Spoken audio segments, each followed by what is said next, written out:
Dear Dorothy, an old dream of mine is coming true, yet I do not feel entirely happy. I have long been preparing for Spain, and I have heard and read so many good things about Toledo. Still, although I know I am in no immediate danger, I do not feel safe on this strange journey. Perhaps I make too much of odd coincidences and the meaning of the mysterious manuscripts. Whatever it is, I have a growing sense that a strange fog surrounds this story, whose characters, including me, of course know nothing about what's going on around them. Do not worry, these doubts are not driving me insane. It's just that I feel more and more like a detective, a hound pursuing a trail, instead of a cultural historian who's commissioned by the British Museum and sets out to search for a few forgotten board games. Perhaps I shall soon find out what my real role is in this whole story. I am on the last stretch of an unpleasant coach journey in which my only fellow passengers are a rather gruff priest and my unquiet thoughts. Soon we shall arrive in Toledo. Your letter reached me at the hotel in Madrid. Thank you very much for the idea. I shall look up your old drawing teacher, Mr. Salvador Diaz-Palencia. I believe he will be helpful in my search for the descendant of the cursed family, a man by the name of Candelas. Your loving husband, Sammy.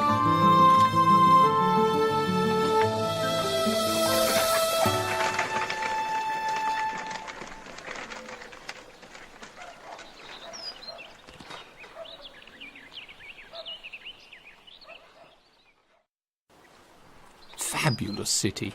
Toledo, the jewel box of European culture.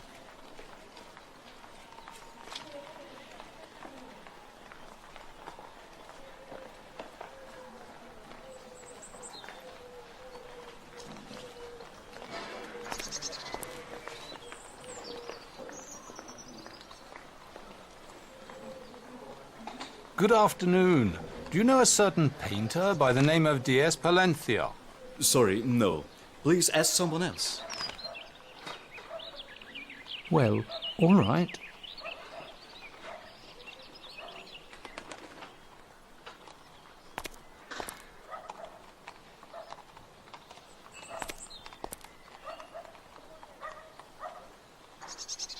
Good morning, my friend.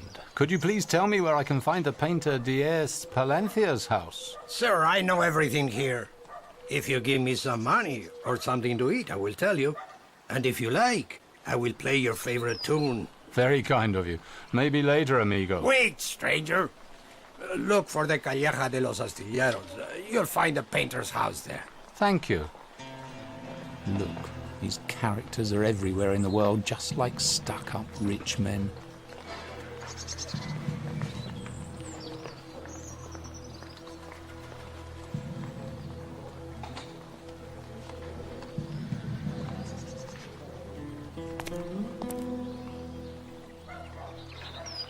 Well then, it's time to find this street with that impossible name.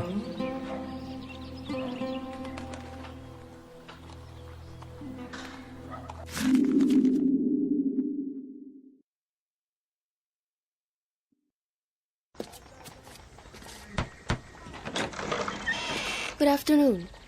You must be Professor Hunt from England. I've been expecting you. Please come in.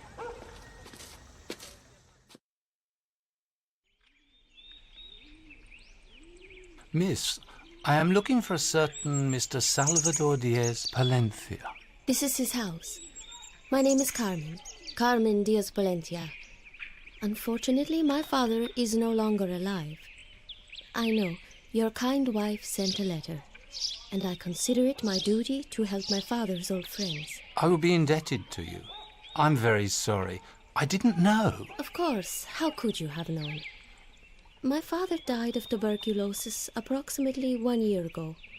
He did not inform any of his English friends.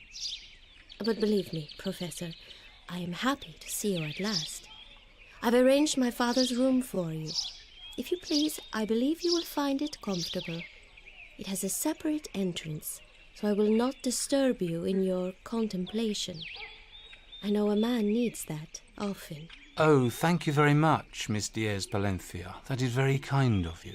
Though I think I will only stay for a few days, and I really hope that the research will not be so complicated that I would need so many hours alone to think. As you wish, Professor.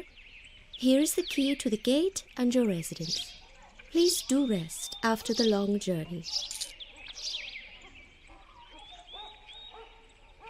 Please tell me about your father. I myself have only heard about him. Yes, your kind wife. Well, my father was born here in Toledo. He studied to be a painter, and he was an excellent trumpeter. It was his great wish to see London, the very heart of European culture. So he travelled after finishing his studies and soon settled down in England. He worked as a teacher for children of wealthy families. He generally taught the boys how to play trumpet, and the girls and ladies how to paint. And those less talented he acquainted with the history of art. Your wife must know him from these times. My father was a very handsome man. Women were crazy about him. I am convinced many families only employed him because the women in the family insisted. They preferred to endure the drawing classes solely for the purpose of being alone with the handsome teacher a little. Well, Dorothy didn't mention such details. My father was not an angel either. He adored female beauty, both as an artist and as a man. Thus it is no surprise that he got into some trouble. One day, a countess from the country fell madly in love with him, and my father's love was kindled too. And the unexpected fruit of that love stands here before you. Oh, so there is English blue blood running in your veins, miss. I am not so proud of this.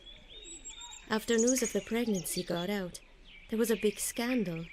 The Count was terribly enraged, and of course this reached the other lords. Soon my father ceased to be the favorite of families. Instead, he was dismissed, even though so many girls cried for him. My mother gave birth, but her husband the Count would not hear of her bringing me up in the castle, despite the fact that they together could never have a child. I was torn from her, and my father received a message from the village woman saying that she would have to take care of his daughter. These must have been terrible times. Yes, really. My mother sometimes met my father in secret in the village. Maybe she saw me as well, but she knew it was impossible to divorce, since the poor painter could hardly support himself. And her life turned into a living hell with the Count. Not long after, she committed suicide. She jumped out of an upstairs window. My father was already rearing me on his own at that time, and one day he received a letter from Toledo. The disasters hadn't ended. His aging mother died suddenly, and the family house stood empty. The road was paved for him. He returned to his hometown with a child born out of wedlock, a strange souvenir from his long trip to England. When did all that happen? We were in Spain by the time I celebrated my second birthday. In 1 month, I will be 21 years old. Miss Carmen, how did you lose your father? My father grew very silent and reserved in the last years. He went to paint on his own a lot, and in the latest months to take photos of the area. He was looking for the points that had once inspired his favorite painter, El Greco, who was also born in Toledo. He continued to give drawing lessons, but he was compelled to give up his trumpet students because of the tuberculosis that slowly overcame him. We made a living from my embroidery. I have many clients nowadays, too. You weren't very rich then either. You need not be polite, Professor. We were poor as hell. My father was more and more burdened by guilt in the last years.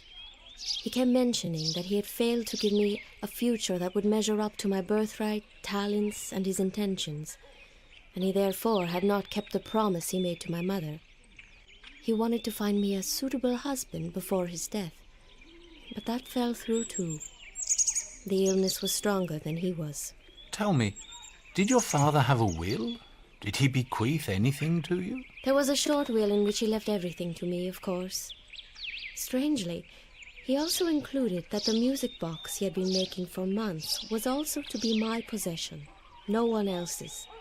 I came to the conclusion that poor Dad lost his mind in those final days. There's nothing interesting in that box? Of course not. A pretty little box which plays music when you open the lid. Sweet, but for a long time I thought he was making it for someone else. Maybe some client. Please, tell me about yourself. About myself? Well, it won't be easy without crying. Come, is there such tragedy? Is it the poverty? Or you still miss your father so much? No, I would not complain about being poor. What's more, there is an old gentleman nowadays who pays me quite well for reading to him. The newspapers in the morning and one of his books in the evening. And I have my embroidery. And I have come to think of my father with mixed feelings.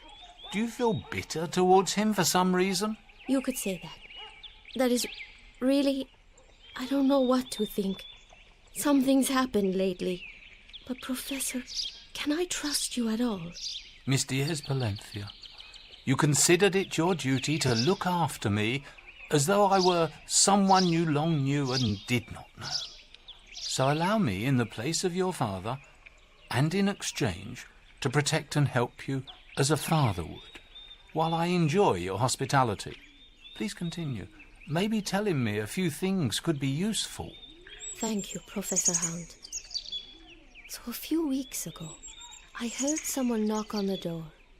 It was the most influential man in the area, old Alonso Garcia de la Rica and his son Eugenio, and they were waving a document carrying my father's signature. The paper said that if my father is unable to find a husband for me, whose estate matches the worth of our house before I turn 21, then all our possessions are to be transferred to the Garcia de la Rica family, and I must marry the ugly and feeble Eugenio. Oh, that is astounding. And did you get a good look at your father's writing and signature? It wasn't forged? It was his original handwriting, without a doubt. Mr. Alonso mentioned some bet, resolution or promise, but I was in such shock and understood little of what he said to me. The gentlemen left rather quickly, and of course they took the document with them. And your father never talked to you about this? No, never. Whatever his reasons were, he should have told me. He was a coward, may he rest in peace. Miss Diaz Palencia, you're a pretty young girl. I'm sure you have suitors, and not just one, but many. Can't one of them save you from this forced marriage? Look, Professor, maybe I would have suitors, but I am willing to marry only one man. The blacksmith's assistant who lives nearby has been a good friend of mine since I was a child. We have loved each other since we were born. My father wasn't against our marriage because he was friends with his father, and his mother was my nanny in my early childhood. That is what I am talking about. Couldn't you marry this young man? No, I cannot. On the one hand, he's dirt poor, let alone having an estate equal to the house. And on the other hand, all our hope has gone up in smoke as he has been jailed. He has been charged with the theft of valuables. Well, then he may not be the best choice. No, Professor. I am convinced that Francisco is innocent. It's just that we are so unlucky, both of us. Oh, you shouldn't cry. Maybe the situation is not so bad. There is no hope left. Please, Professor, you seem to be such a kind person. Help me. I don't know how and by what means you could help, but I would be grateful if you could save me from this hopeless situation. Otherwise, it is not worth living anymore. Come, don't say such things, my dear. You must not give up. I'll see what I can do.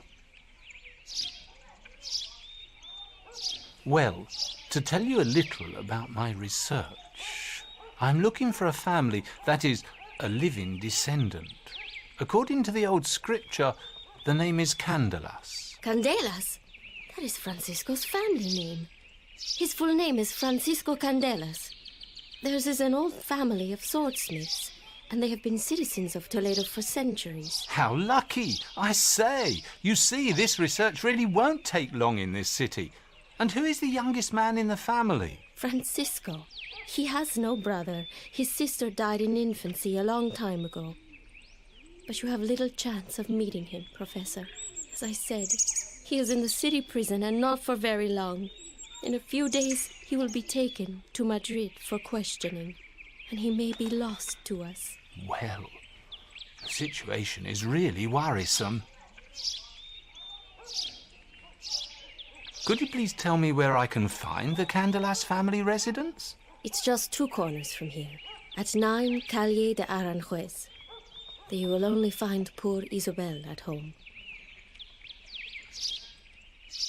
Miss Diaz Palencia, please tell me anything you know about the theft that has resulted in Francisco's imprisonment. I have a feeling this is yet another of the trials I must endure. There is no such thing as chance.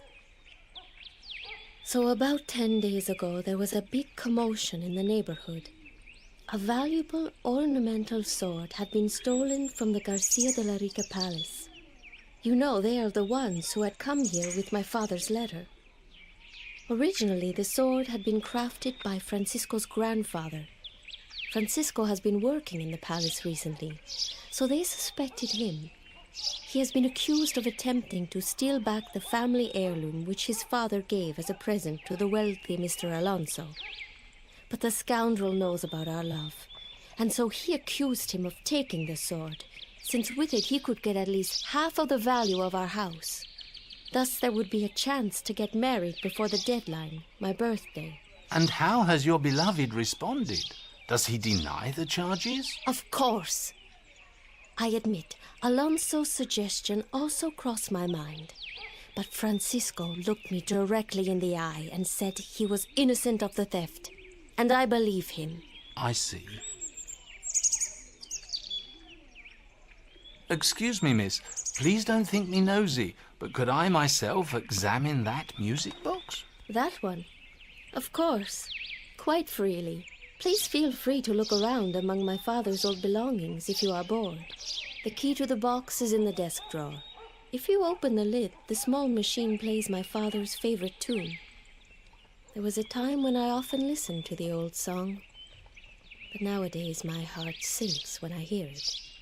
I think anger has also mixed with the grief. Don't be hasty, my dear Miss Diaz Palencia.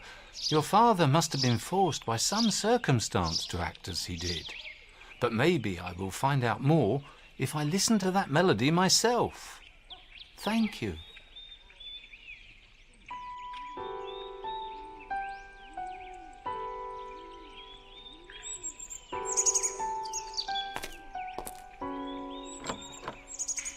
This door must be closed, but for all that I must try to enter it without permission.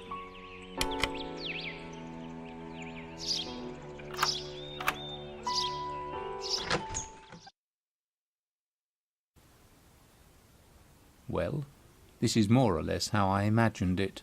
Mr. Diaz Palencia could not deny his attraction to England. I must admit I would have been glad to meet him.